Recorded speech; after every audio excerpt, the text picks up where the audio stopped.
चला नमस्कार बाळमित्रांनो. आता आज आपल्याला इयत्ता चौथीचा MTSचा बुद्धिमत्तेचा घटक पाहायचा आहे. त्याचे सराव प्रश्न कसे असतात, कशा प्रकारे येतात ते पाहायचे आपल्याला. पहा, पहिला प्रश्न आहे. आता सुरुवातीचे प्रश्न हे अक्षरमालेवर आधारित आहेत. अक्षरमालेवर कशा प्रकारचे प्रश्न येतात ते आपण पाहूया. पहा, पहिला प्रश्न आहे, पुढील अक्षरमालेत 3 वेळा आलेले अक्षर कोणते? आता ही आपल्याला अक्षरमाळा दिलेली आहे आणि याच्यामध्ये सांगितलेलं आहे की 3 वेळा कोणतं अक्षर आलेलं आहे. तर पहा बरं, 3 वेळा कोणतं अक्षर आलेलं आहे. हे 1 वेळ, 2 2च वेळा आलेले. 1 2 3 4 म्हणजे 4 वेळेस आलेले आहे. 4 वेळा आलेलं आहे. आपल्याला 3 वेळा आलेलं पाहिजे अक्षर. 1 2 3 आलंय 3 वेळेस. आणि दिसतंय का? एकच वेळ आलेलं आहे.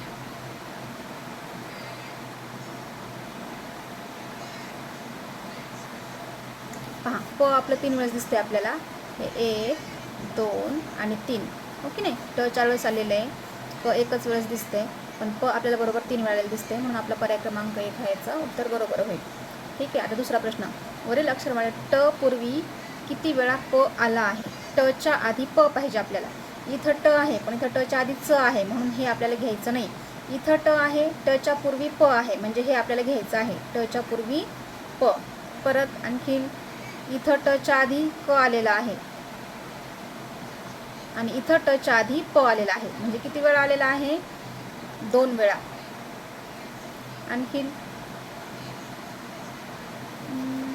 च्या पूर्वी च्या नंतर आहे. च्या पूर्वी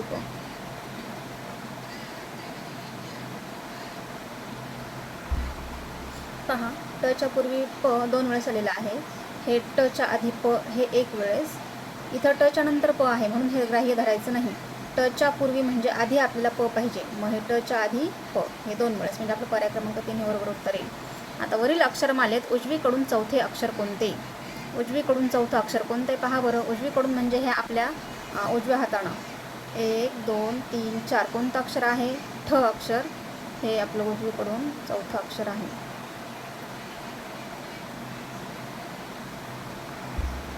पहा, उजवीकडून चौथं अक्षर हे आलेलं आहे. 1 2 3 4, म्हणून आपलं पर्याय क्रमांक 1 हा अक्षर बरोबर आहे, उत्तर बरोबर आहे. यानंतर वरील अक्षरमालेत डावीकडून 5व्या अक्षराच्या उजवीकडील दुसरे अक्षर कोणते? आता डावी बाजू म्हणजे आपला डावा हात. मग डावीकडून 5व्या अक्षराचे, आधी डावीकडून 5वे अक्षर कोणतं आहे ते शोधूयात आपण. 1 2 3 4 5. हे डावीकडून 5वं अक्षर आहे. त्याच्या उजवीकडील म्हणजे 5व्या अक्षराच्या उजवीकडील दुसरे अक्षर कोणते? मग आता याच्या उजवीकडील दुसरं अक्षर कोणतं आहे? जर उजव्या बाजूने मोजायला गेलं तर 1 नंबरला येतं आणि 2 नंबरला येतं.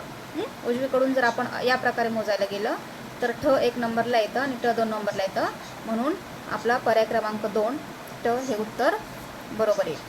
ठीक आहे. आता पहा, शब्द तयार करणे, त्याच्या खालीचाच आहे अक्षरमालेवर आधारित प्रश्नसंच. पहा, कशा प्रकारचे प्रश्न असतात आणि ते कसे सोडवायचे हे आपण याच्यात पाहूयात. पहा, पहिला प्रश्न काय आहे? ज न या अक्षरांचा योग्य क्रम लावल्यास एक नाव तयार होते. त्या नावातील मधले अक्षर कोणते? पहा बरं, कोणतं अक्षर तयार होतं? ज आणि न ही अक्षरं वापरून. तर मला जसं वाटतं तसं ज न हे अक्षर आपण इथं तयार होतं आपल्याला. ज आणि न हे अक्षर वापरून कोणतं अक्षर तयार होतं?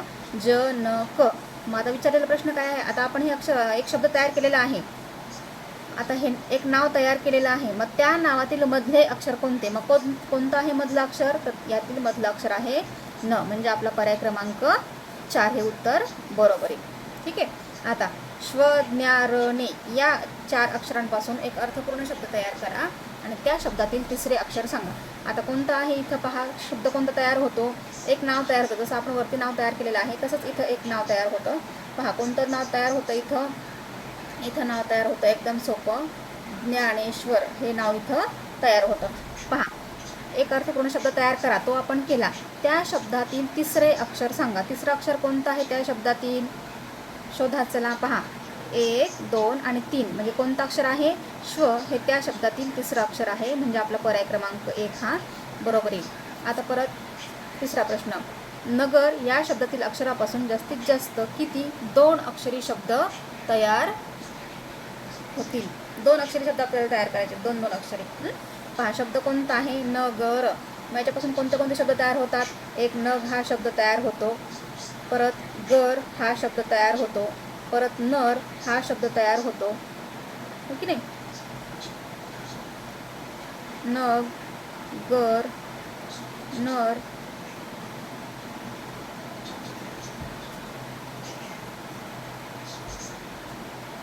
हे 3 शब्द तयार होतात बाळा याच्यापासून. नग, गर, रण. म्हणजे जर अक्षरांचा क्रम यात दिलेले अक्षर जर आपण आहेत त्या क्रमाने ठेवले तर 3 होतात, आणि जर अक्षरांचा क्रम बदलला तर जास्त पण अक्षर तयार होतात. तेव्हा मग पर्याय क्रमांक आपला 1 नंबर येईल. 4 अक्षरं समजा, कारण 3 पेक्षा जास्त भरपूर अक्षर तयार होतात. पण जर अक्षरांचा क्रम जर सरळ ठेवला आपण तर 3 अक्षर याच्यापासून तयार होतात. ठीक आहे. आता पहा पुढचं आहे अक्षर आणि जोडाक्षरांवर आधारित प्रश्न आहेत. पहा ज्ञानेश्वरांनी तो नमुना प्रश्न आहे. पहा 2 दगड गड गडत पडले या वाक्यात जास्त वेळा आलेले अक्षर कोणते? पहा कोणतं अक्षर, म्हणजे हे आपल्याला सेमच दिलेलं आहे, आपण गोंधळून जातो अशा वेळेला. पण नीट निरीक्षण करून पाहायचं. द किती वेळेस आला आहे? 1 2 2च वेळेस आलेला आहे द, म्हणजे द हा पर्याय आपला येणार नाही. मग ग किती वेळेस आलेला आहे? 1 2 3. ग 3 वेळेस आलेला आहे. बरं 3 पेक्षा आणखी जास्त कोणतं अक्षर आहे का पाहूयात आपण. ड आहे का? 1 2 3 4. ड किती वेळेस आलेला आहे? ग 3 वेळेस आलेला आहे, ड 4 वेळेस आलेला आहे, आणि पत्र एकच वेळेस आलेला आहे. म्हणून आपला पर्याय क्रमांक 3 म्हणजेच ड हे उत्तर बरोबर येईल. तो राजा न्यायी होता या वाक्यातील आकारयुक्त अक्षरांची संख्या लिहा. आकारयुक्त म्हणजे त्यांचा शेवट आन होतो अशाच अक्षरांची संख्या आपल्याला लिहायची. किती अक्षर आहेत बरं? रा आ. रा म्हणजे र आणि आ मिळून रा होतं, म्हणून रा हा पण एक आकारयुक्त शब्द आहे. ज ला आ जोडल्यावर जा होतो, म्हणजे हा पण आकारयुक्त शब्द आहे. परत त ला आ जोडल्यावर काय तयार होतं? ता, म्हणजे ता हा पण एक आकारयुक्त शब्द आहे. तसंच न ला या, म्हणजे याच्या शेवटी पण आ आहे, म्हणून हा पण शब्द आपला आकारांत शब्द होतो. म्हणून इथं काय आहे? किती शब्द होतात आकारयुक्त? 1 2 3 आणि 4. हे ई म्हणजे हा इकारांत शब्द आहे, याचा शेवट काय होतो? उच्चार आपण काय होतो? शेवटी ई होतो, म्हणून हा आकारयुक्त शब्द होणार नाही. याचा पर्याय क्रमांक किती येईल? 4 शब्द तयार होतात, म्हणून पर्याय क्रमांक 4 हा उत्तर येईल. याच्यासारखाच हा पण शब्द आहे, तो राजा नाही होता, त्याच्यामध्ये पण आकारांत शब्दांची अक्षरांची संख्या आपल्याला शोधायची. आता पहा पुढीलपैकी नवीन प्रश्न थोडा वेगळा आहे. पुढीलपैकी कोणत्या शब्दात र हे अक्षर नाही? म्हणजे र हे अक्षर नाही. आता इथं र ची रूपं दिलेली आहेत, आपल्याला माहिती आहेत हे र ची रूपं आहेत. पहा आता ट्रच्या ट आणि र मिळून काय होतं? ट्र होतं, बरोबर आहे. ट आणि र मिळून ट्र होतं. मग व आणि र मिळून व्र होतं. पण हे रू हे जे आहे ते रू जे असतं, हे असं जे रू असतं ते रूचं रूप म्हणजे हे रू आहे, म्हणून वृक्ष या शब्दात रचं रूप नाही, हे रूचं रूप आहे, म्हणून आपला पर्याय क्रमांक 3 हा इथं बरोबर येईल. आता पहा पुढील प्रश्न. संख्या मालिका दिलेली आहे, संख्या मालिकेवरचे आधारित प्रश्न आहेत. पहा खालील संख्या मला चढत्या क्रमाने लावल्यास दुसऱ्या क्रमांकावर कोणती संख्या येईल? आता इथं काय विचारलेलं आहे त्यांनी? संख्या मला कशी लावायची? आपल्याला चढत्या क्रमाने. आता संख्यांचा चढता क्रम तुम्हाला करता येतो. पहा कसं करायचा? सगळ्यात छोटी संख्या कोणती आहे? 10 आहे. आपण आधी चढता क्रम लावूया. 10च्या नंतर किती येईल? 36 येईल. 36च्या नंतर 45, 45च्या नंतर 72, आणि 72च्या नंतर 93 ही संख्या येईल. हा झाला यांचा चढता क्रम. मग यांनी काय विचारलेलं आहे? खालील संख्या मला चढत्या क्रमाने लावल्यास दुसऱ्या क्रमांकावर कोणती संख्या येते? तर इथं 36 ही संख्या आलेली आहे दुसऱ्या क्रमांकावर. ही 1 नंबरची आणि ही 2 नंबरची, म्हणून आपला पर्याय क्रमांक किती येईल? पर्याय क्रमांक 4 हे आपलं बरोबर उत्तर आहे. ठीक आहे. आता दुसरा प्रश्न पहा. वरील संख्यामालेतील सर्वात मोठ्या संख्येतील अंकांची अदलाबदल केल्यास तयार होणारी नवीन संख्या कोणती? आता सर्वात मोठी संख्या कोणती आहे याच्यामध्ये आपण इथं पाहिले. पहा जेव्हा आपण क्रमवार संख्या लिहिल्या तेव्हा 93 ही सगळ्यात मोठी संख्या आहे, बरोबर आहे. मग आता त्यांनी काय सांगितलेलं आहे? सर्वात मोठ्या संख्येतील अंकांची अदलाबदल केल्यास तयार होणारी नवीन संख्या किती लहान असेल? आता पहा 93 ही मोठी संख्या आहे, आणि याच अक्षरापासून यांची जर अदलाबदल केली म्हणजे 3 हा एकक स्थानी आहे, तर हा आपण काय करायचा, दशक स्थानी घ्यायचा.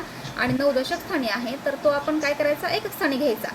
म्हणजे नवीन संख्या कोणती तयार झाली आपली, 39 ही आपली नवीन संख्या तयार झाली.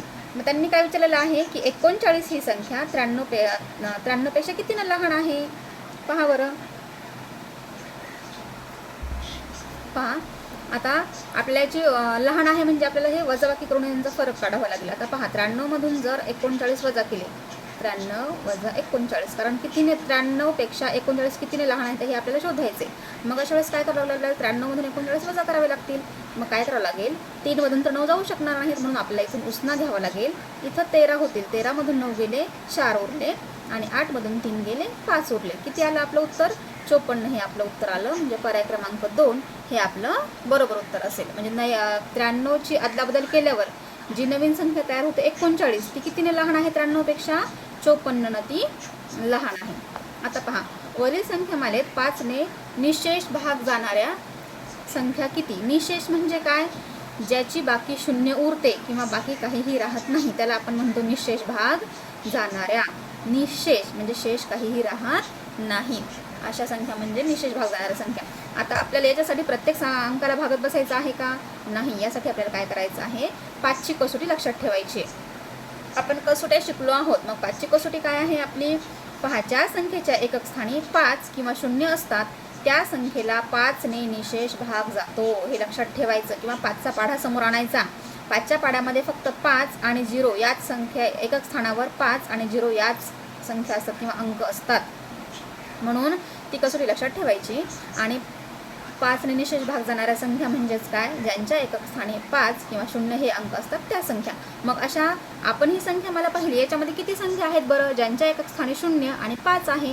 आता आपण पाहायला गेलं तर फक्त 45 आणि 10 ह्या अशा संख्या आहेत की ज्याच्या एकक स्थानी 0 आणि 5 आहे. म्हणून किती संख्या आहेत त्या, तर 2 संख्या आहेत आपल्या संख्यामालेत. म्हणून आपला पर्याय क्रमांक 3 हा उत्तर बरोबर येईल.